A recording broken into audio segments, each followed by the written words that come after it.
2003년도에 개봉했던 아이덴티티라는 영화가 있습니다. 제가 개인적으로 굉장히 재밌게 봤던 영화인데요.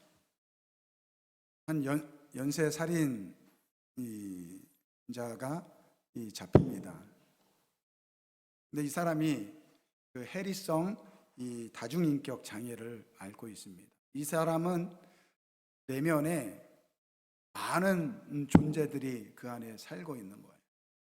그래서 그 중에 그 범죄를 저지르는 한 인격체 때문에 이 범죄를 일으킨다라는 그런 내용입니다. 실제로 이렇게 다중인격 장애를 앓고 있는 사람들을 보면요, 그 내면에 있는 존재의 영향을 받게 된다고 하더라고요. 그렇게 되면 그 순간에 그가 했던 말이나 행동이나 나중에 본 정신이 돌아오면요, 전혀 그것을 기억하지 못한다고 합니다. 마이크 잠깐 좀 조절 좀 해주세요. 펑펑 튀네요. 이 아이덴티티라는 것이 정체성입니다. 지난 주중에 창원을 지나가다가 어느 곳에서 이 창원시에서 게시한 한 문구를 봤습니다. 모두가 행복한 젠더시티. 이게 무슨 말인가 좀 찾아봤어요. 그랬더니 올 초에 우리 창원시에서 여성 친화도시 비전 선포를 하면서 이 앞에 썼던 문구더라고요. 모두가 행복한 젠더시티. 왜 굳이 젠더시티라고 했는지 좀 마음이 불편했어요. 하나님께서는 이 남자는 남자로, 여자는 여자로 만드셨습니다.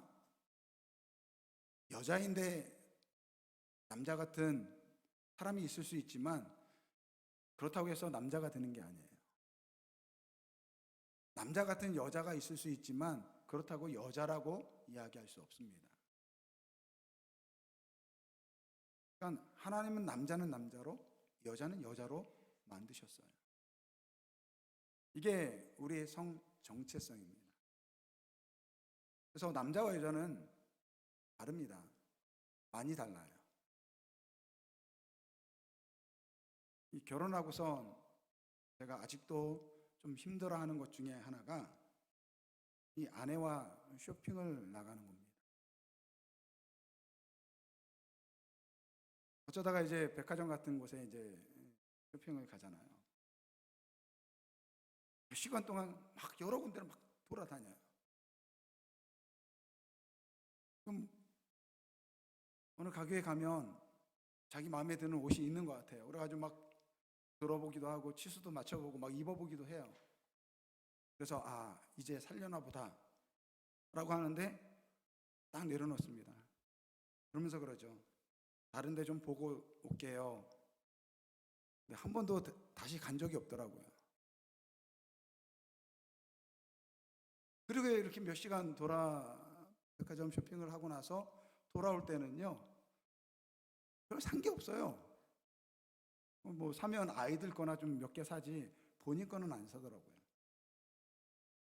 그래서 제가 근데 얼굴 표정은 너무 기쁜 거예요.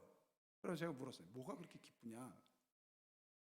그랬더니 뭐를 꼭 사서 좋은 게 아니라 그냥 당신과 함께 이렇게 쇼핑하는 것이 좋다라는 거예요. 이 남자들은요, 쇼핑을 할 때 목적이 있습니다. 사야 돼요. 근데 여자분들은 안 그러더라고요. 그냥 쇼핑하는 것 자체가 기쁨이에요. 그래서 이제는 제가 마음을 잡고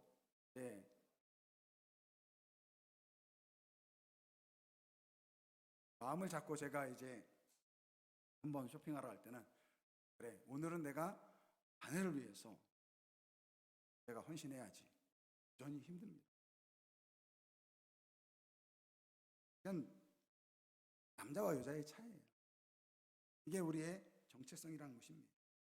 오늘 우리는 여러 가지 정체성을 가지고 살아갈 수 있어요. 우리가 다중인격 장애를 앓고 있는 것이 아니라 오늘 우리가 처해 있는 상황 속이나 어떤 환경 속에서 여러 가지 정체성을 가지고 살아가고 있습니다. 가정에서는 어머니로 아버지로 이렇게 살아가고요. 또 직장에서나 또 사업장에서는 그 역할에 따라 또 살아가고요. 또 교회에서는 우리가 맡은 분에 따라 우리의 정체성이 정해집니다. 그러나 우리가 어딜 가도 변하지 않는 우리의 정체성이 있습니다. 그것은 바로 우리가 예수를 믿는 그리스도인이라는 정.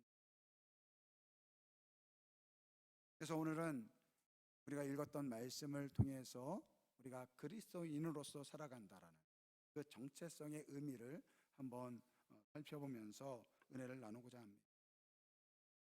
오늘 우리가 읽었던 말씀은 이제 이스라엘 백성들이 이 하나님의 이 구원을 통해서 나오게 되면서 겪었던 일입니다. 오늘 본문 말씀을 통해서 하나님께서는 이스라엘 백성들이 어떠한 민족인지를 알려주는 내용이 나옵니다. 애굽에서 나와서 약 3개월이 지난 다음에 일어났던 일입니다. 그 본문 말씀의 핵심되는 말씀이 4절부터 6절까지 말씀입니다. 하나님께서 시내산에서 모세에게 이렇게 말씀합니다.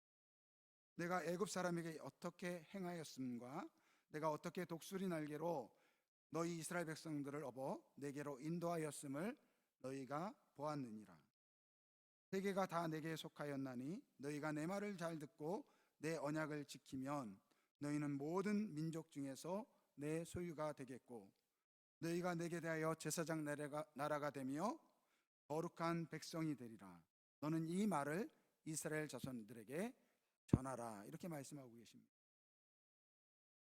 오늘 하나님께서 이 모세를 통해서 이스라엘 백성들에게 너희는 나의 제사장 나라이며 거룩한 백성이라고 말하고 있습니다.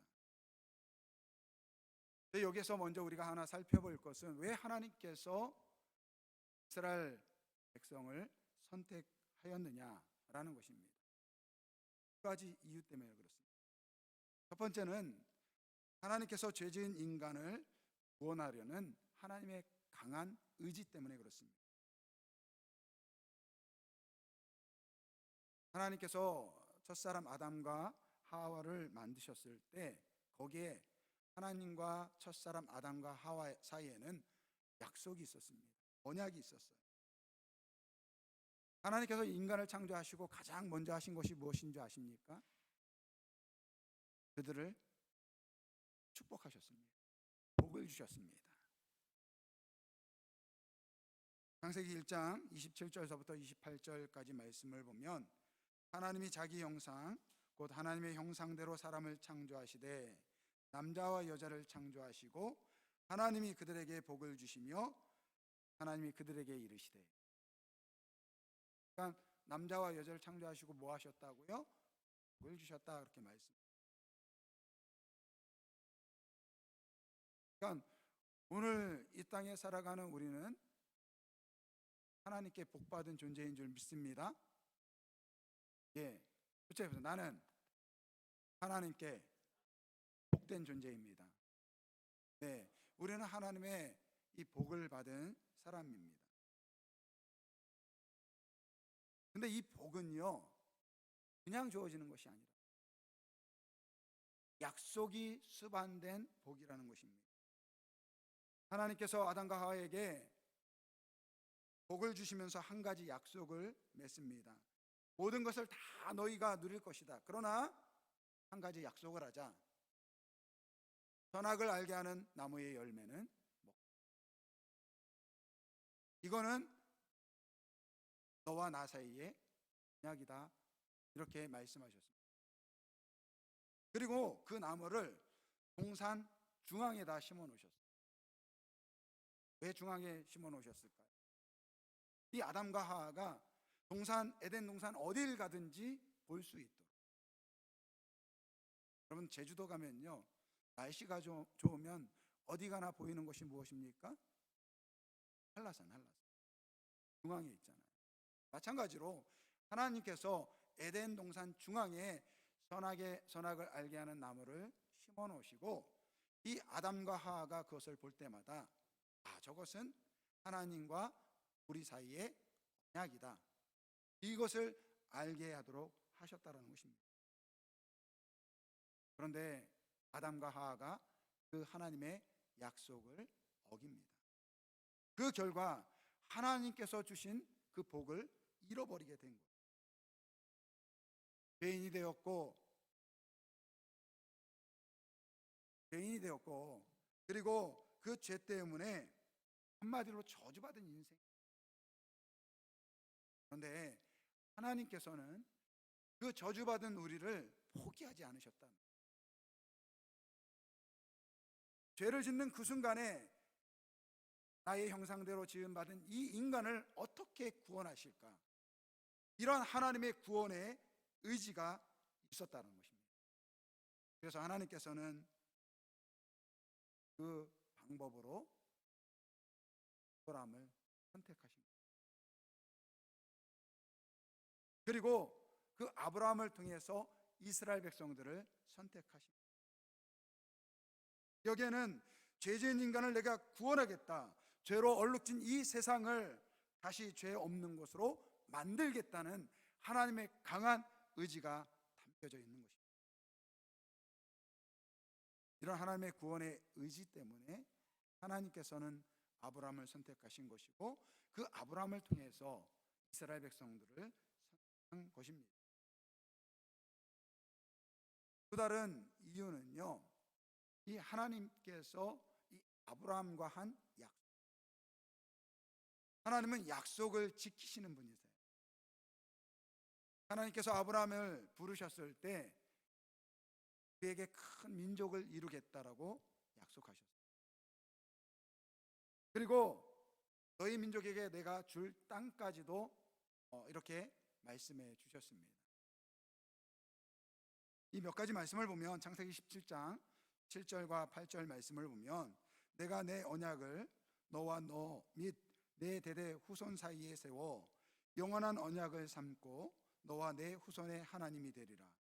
내가 너와 내 후손에게 내가 거류하는 이 땅 곧 가나안 온 땅을 주어 영원한 기업이 되게 하고 나는 그들의 하나님이 되리라. 그러니까 하나님께서 아브라함에게 약속하신 거예요. 이 가나안 땅 내가 너희 후손에게 주겠다. 또 다른 약속은 15장 13절서부터 16절까지 말씀입니다. 여호와께서 아브라함에게 이르시되 너는 반드시 알라. 내 자손이 이방에서 객이 되어 그들을 섬기겠고 그들은 400년 동안 내 자손을 괴롭히리니 그들이 섬기는 나라를 내가 징벌할지며 그 후에 내 자손이 큰 재물을 이끌고 나오리라. 너는 장수하다가 평안히 조상에게로 돌아가 장사될 것이요 내 자손은 4대 만에 이 땅으로 돌아오리라. 그러니까 하나님께서 아브라함에게 이 한 500년 이후에 일어날 일들을 이 아브라함에게 약속하신 거예요. 너의 후손들이 이방인의 객이 되어서 400년 동안 고생할 때 내가 그들을 구원하여 이 가나안 땅으로 돌아오게 하겠다. 그러니까 하나님께서 이 아브라함과의 약속을 기억하셨습니다. 그리고 이 아브라함의 후손들은 이 자신들의 조상인 아브라함으로부터 이 약속의 말씀을 이미 알고 있었어요. 그래서 그들이 애굽에 있을 때 이 바로의 이 통치 아래서 종로를 타고 있을 때 그들은 하나님께 출애굽기 2장 23절서부터 25절까지 말씀입니다. 여러 해 후에 애굽 왕은 죽었고 이스라엘 자손은 고된 노동으로 말미암아 탄식하며 부르짖으니 그 고된 노동으로 말미암아 부르짖는 소리가 하나님께 상달된지라. 하나님이 그들의 고통 소리를 들으시고 하나님이 아브라함과 이삭과 야곱에게 세운 그의 언약을 기억하사 그 약속을 기억하사 하나님이 이스라엘 자손을 돌보셨고 하나님이 그들을 기억하였더라. 그러니까 오늘 하나님께서 이스라엘 백성들을 선택한 이유는 먼저는 죄악된 이 세상을 구원하기 위한 하나님의 강한 의지와 그 방편으로 선택한 이 아브라함과의 약속 때문이라는 것입니다. 그래서 하나님께서 그 400년 동안 애굽에서 종로로 타던 그 이스라엘 백성들을 구원해 내셔가지고 3개월이 지났어요. 그리고 나서 그들이 오늘 말씀을 보면 신의 광야, 즉 신의 산에 도착합니다. 그러고 나서 하나님께서 이스라엘 백성들에게 말씀하십니다. 너희는 나에게 제사장 나라요 거룩한 백성이니. 여기에서 우리가 순서가 중요해요. 하나님께서 먼저 구원해 주셨어요. 먼저 애굽에서 구원해 내신 이후에 이스라엘 백성들에게 말씀하십니다. 너희는 나의 제사장 나라요 나의 거룩한 백성이다. 그런데 이거는요 거저 주어지는 것이 아닙니다. 오늘 말씀 보세요. 뭐라고 이야기합니까? 5절 하반절서부터 하반절을 보면 뭐라고 이야기합니까? 너희가 내 말을 잘 듣고 내 언약을 지키면, 이게 조건이에요. 뭐라고 이야기합니까? 너희가 내 언약을 지키면, 내 말을 잘 듣고 내 언약을 지키면, 이것이 조건이에요. 하나님께서 이 시내산에서 이스라엘 백성들이 이제 하나님의 나라로, 하나님의 백성으로서 어떻게 살 것인지, 그 삶의 방침이 될 수 있는 이 십계명과 율법을 주면서 이 말씀대로 너희가 살고 나의 언약, 이 약속을 지키면 너희가 나의 제사장 나라가 되고 나의 백성이 될 것이다, 이렇게 약속을 하신 거예요. 그런데 너무 황당한 것은요, 오늘 말씀을 보면 3절 말씀에 모세가 하나님 앞에 올라가니 여호와께서 산에서 그를 불러 말씀하시되, 이 과정 중에 하나님께서 이 모세에게 이 말씀과 십계명을 주신 거예요. 그리고 이제 말하는 거예요. 내가 너에게 준 이 십계명과 이 율법을 가지고 이스라엘 백성들에게 이야기해라. 내가 준 이 말씀대로 너희가 살면 너희가 거룩한 나라가 되고 백성이 될 것이다, 이렇게 말씀을 하셨는데, 이 모세가 하나님께 이 십계명을 받는 그 과정 속에 이스라엘 백성들은 뭐 하고 있습니까? 시내산 밑에서요 우상을 만들어 가지고 우상에게 절하고 있습니다.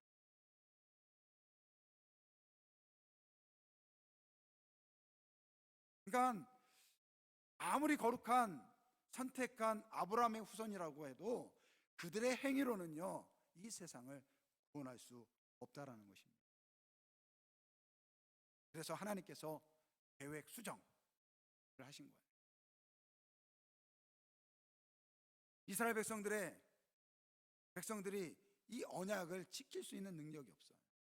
왜? 죄인. 그래서 하나님께서 그 구원의 계획을 수정하신 것입니다.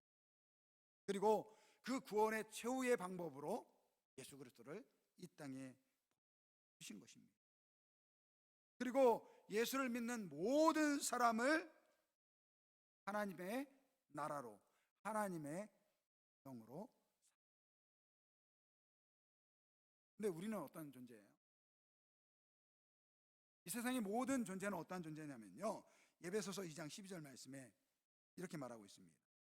그때에 너희는 그리스도 밖에 있었고 이스라엘 나라 밖의 사람이라. 약속의 언약들에 대하여 외인이요 세상에서 소망이 없고 하나님도 없는 자. 이게 우리였어요. 이게. 근데 하나님께서 이렇게 자격 없는 우리를 사랑하셔서 예수님을 보내주시고 오직 믿음으로 우리를 하나님의 영으로 삼아주신 것입니다. 그래서 에베소서 2장 8절부터 9절까지 말씀 우리 한번 같이 봉독하겠습니다. 같이 읽어보겠습니다.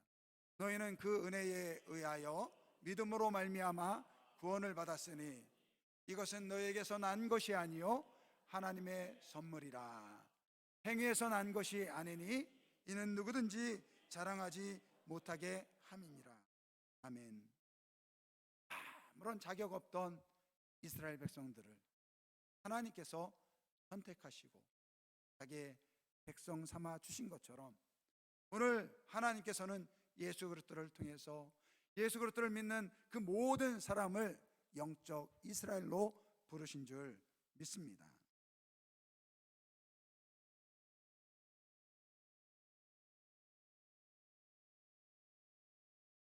그러니까 예수를 믿는 오늘 우리는요, 하나님의 나라요, 하나님의 백성된 존재인 줄 믿습니다. 그런데 하나님께서 그렇게 부르신 이유가 있어요. 우리를 하나님의 백성으로, 하나님의 자녀로, 하나님의 나라로 삼으신 이유가 있습니다. 우리가 조금 전에 읽었던 에베소서 2장 8절과 9절 말씀 뒤에 보면 10절 말씀에 이런 말씀이 있습니다. 우리는 그가 만드신 바라 그리스도 예수 안에서 선한 일을 위하여 지으심을 받은 자니 이 일은 하나님이 전에 예비하사 우리로 그 가운데 행하게 하려 하심이니라.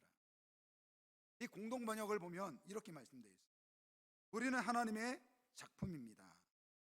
곧 하나님께서 미리 마련하신 대로 선한 생활을 하도록 그리스도 예수를 통하여 창조하신 작품입니다. 할렐루야. 오늘 하나님께서 우리를 예수 그리스도를 통해서 하나님의 백성 삼아 주셨을 때 오늘 우리는 하나님의 작품으로 창조된 사람인데 오늘 말씀을 보면 선한 생활을 하도록 예수님을 통해서 창조된 작품이다 이렇게 말씀합니다. 비슷한 말씀이 베드로전서 2장 9절 말씀에도 있습니다. 그러나 너희는 택하신 족속이요 왕같은 제사장들이요 거룩한 나라요 그의 소유가 된 백성이니. 오늘 이 출애굽기에 있는 말씀을 인용한 거예요, 베드로가. 오늘 예수를 믿는 사람들은 무엇입니까? 영적 이스라엘이 되어서 하나님 앞에 택하신 족속이요 왕같은 제사장이요 거룩한 나라라는 것입니다. 그의 소유된 백성이라는 것입니다. 그 뒤에 뭐라고 이야기합니까? 그 뒤에 이는, 거기서부터 읽어보겠습니다. 이는 너희를 어두운 데서 불러내어 그의 기이한 빛에 들어가게 하신 이의 아름다운 덕을 선포하게 하려 하심이니라. 아멘. 아름다운 덕을 선포하게 하기 위해서 우리를 그렇게 선택하시고 백성 삼아 주시고 하나님의 자녀 삼아 주신 것이라는 것입니다. 하나님께서 오늘 우리를 하나님의 백성으로 부르신 이유가 여기에 있어요. 이 죄악 가운데 살면 안 되니까. 이 죄악된 이 세상에서 이 세상이 전부인 것처럼 살면 안 되니까 하나님께서 우리를 부르신 것입니다. 지난주에 어느 분하고 통화를 하는데 그런 이야기를 하시더라고요. 목사님, 저는 목사님들이 이야기하는 것 중에서 믿지 못하는 것 중에 하나가 천국이래요. 천국은 보이지도 않고 그런데 어떻게 믿습니까? 죽으면 끝이죠. 제가 그 말을 듣는데 너무 마음이 아픈 거예요. 그래가지고 막 그러면 안 됩니다, 성도님. 그러면서 제가 쭉 설명을 했는데 하나님께서 우리를 창조하실 때, 여러분, 우리를 창조하실 때 그냥 잠깐 있다가 없어지는 존재로 창조한 그러한 존재가 아니에요. 우리 하나님께서 우리를 자녀로 만드셨죠. 제가 그분한테 그런 이야기를 했어요. 부모님들이 자녀를 두잖아요. 자녀를 두면 만약에 이 부모가 내가 능력도 있고 늙지도 않고 건강하고 그런다고 한다면 내 자녀들과 평생 살고 싶습니까? 그냥 자녀들이 살다가 죽는 거 보고 싶습니까? 부모의 마음은 뭐예요? 내가 건강하고 내가 능력이 있다면 내 자녀들이 평생 나와 함께 하고 싶은 것이 부모님 마음 아닙니까? 우리 하나님의 마음도 그래요. 우리 하나님께서 우리를 지으셨을 때 잠깐 있다가 없어지는 그런 존재로 지은 것이 아니라는 거예요. 영원한 존재로 지으셨다는 거예요. 그런데 우리가 죄를 범하고 이 죄악 가운데 살아가는 것을 보니까 하나님께서 마음이 아프신 거예요. 그래서 하나님께서 그렇게 살면 안 된다. 그래서 우리를 부르신 것입니다. 고려대 심리학 교수인 박선웅 교수가 쓴 이 정체성의 심리학이란 책을 보면 이러한 내용이 나옵니다. 우리가 살다 보면요, 여러 가지 선택을 하지 않습니까? 근데 그 선택이라는 것이 어떨 때는 내가 원해서 선택하는 것도 있겠지만 누군가의 강요에 의해서 선택하는 것이 있고, 또 어떨 때는 다른 사람이 저렇게 하는 게 좋아서 선택할 때도 있습니다. 그렇죠? 근데 그 선택을 통해서 야기되는 모든 결과의 책임은 누가 집니까? 본인이 져야 된다. 설령 누가 강요해서 또 누가 이렇게 하는 것이 좋다고 이야기해서 선택했을지라도 나중에 가서 당신 때문이야 이렇게 말하는 것은 있을 수 없다라는 것입니다.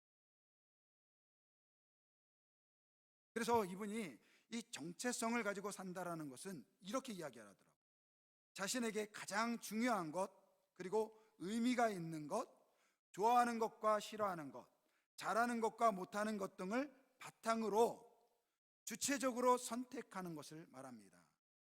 그렇게 선택했을 때에만 그 결과에 대한 책임도 온전히 감당할 수 있게 되고, 그리고 그 다음번에 더 좋은 선택을 할 수 있게 되는 것이고, 그리고 그 선택들이 모여져서 결국 좋은 삶을 살 수 있게 된다라고 말하고 있습니다. 그래서 이분이 이런 이야기를 합니다. 정체성을 가지고 살아가는 것은 좋은 삶을 사는 출발점이라는 거예요. 그러니까 정체성을 가지고 살아가는 것은 좋은 삶을 사는 출발점이라는 것입니다. 즉 하나님께서 우리를 하나님의 백성으로 삼으셨을 때, 우리가 하나님의 백성으로 그 정체성을 가지고 살 때, 오늘 우리는 이 세상에서 하나님께서 주시는 그 좋은 삶을 살아가는 그 출발점에 있다라는 것입니다. 할렐루야.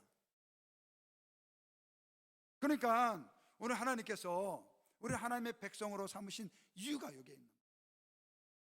이 죄악된 세상 속에서 고통과 걱정과 근심 속에서 살아가는 것이 아니라 하나님 안에서 하나님의 복을 누리며 살아갈 수 있도록 더 좋은 삶으로 복 주시기 위해서 우리를 부르신 것이라는 것입니다.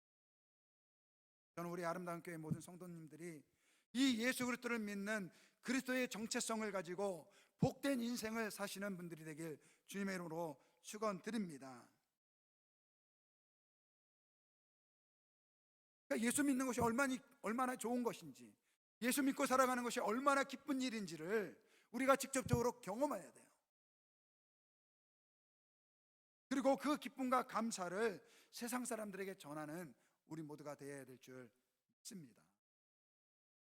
오늘 하나님께서 이스라엘 백성들을 선택했을 때 이스라엘 백성들만 선택한 것이 아니에요. 오늘 말씀을 보세요. 5절 말씀에 세계가 다 내게 속하였나니, 하나님은 이스라엘 백성들을 선택할 때 이 세상에 죽어가는 모든 백성들을 염두에 두고 있다는 것입니다. 지금도 마찬가지.